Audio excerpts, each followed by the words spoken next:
We're at the Refectory on Bethel Road. At the heart of its culinary experience is Chef Richard Blondin, who has been trained under world-renowned chefs and blends American and French cuisine along with his own personal touches. The food and the world-class wine cellar perfectly complement the atmosphere of the building, which dates back to 1853.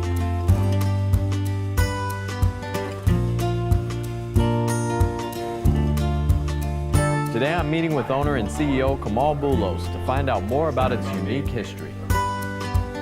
This building behind us was built in the 1850s. It was a one-room brick schoolhouse. Imagine before the Civil War began, this building was built. It was always on these grounds. They actually formed and fired the brick on site. So all the darker brick was actually closer to the fire. And when this was opened as a restaurant, this was the entire restaurant. A lot of history, for sure. And then the other wing of the building was the sanctuary of a Methodist church. But the railroad went in the 1870s. And they found that that frame structure was too close to the railroad tracks, and they used to stop the church service every time a train went by. Right. So they got tired of doing that, and then eventually moved this structure with horses. Wow. And they inched it over. Thing. Yeah, they inched it over little by little. We put in the brick on the interior to match the other brick. So this door was where the congregation came in, they faced the front, and then they eventually joined the two buildings together.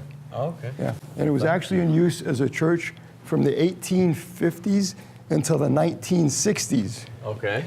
Wow. Yeah, amazing. In fact, just a few weeks ago, they celebrated their 175th anniversary as a church. As a church. Okay, so the church still exists. Yeah, the church still exists, yeah. Okay. Exactly. Right. It relocated just up the street from us. It's now the Bethel United International Methodist Church. In this particular building, another interesting facet was that one of the members of the congregation donated his wood to build this frame building.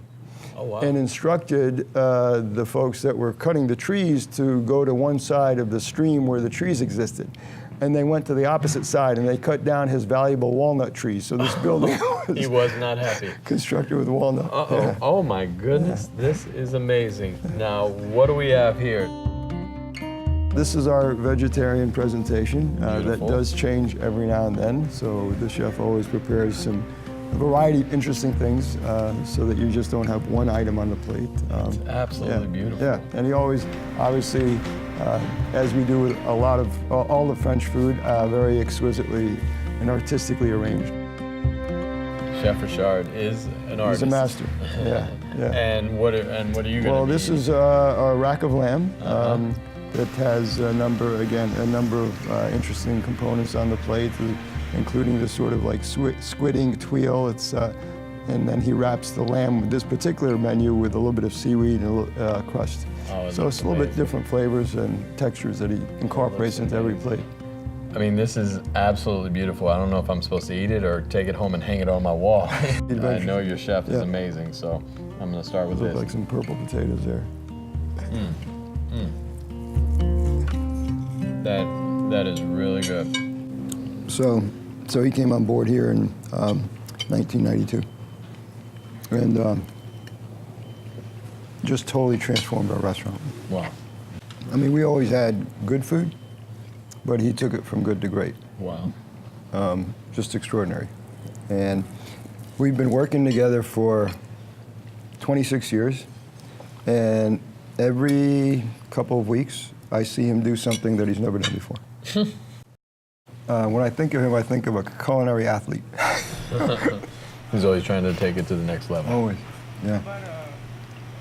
You all are involved in local farming as well, right? Yes. Tell me about that.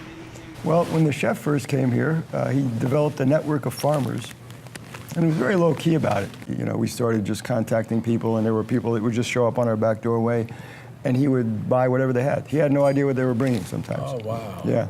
And we've continued that process. In fact, we just now, within the last month, connected with a local farmer that's growing, or raising, I should say, lamb for us. So it means a lot to you to stay connected to the community. Absolutely. Yeah. Now, where does that come from? Why is that so important? Well, I think part of it is his heritage and culture, and part of it, to some degree, is my background as well.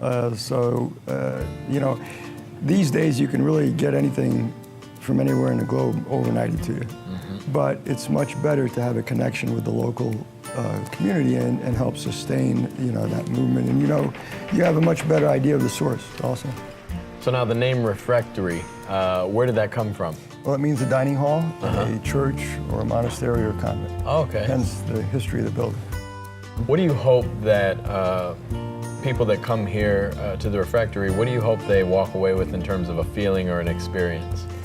Well, for us, we try to create a sanctuary where people can come in, relax, and dine. This is obviously a celebration of life, and we put a lot of care and thought and meticulous attention to detail to the food, to sourcing it, to executing it, as well as the service, as well as the wine, as well as something that really complements this amazingly unique atmosphere. Quality time with quality food, you can't beat that. Exactly. So thank you so much for letting us come and spend time with you today. This is really amazing, I appreciate it. Our pleasure.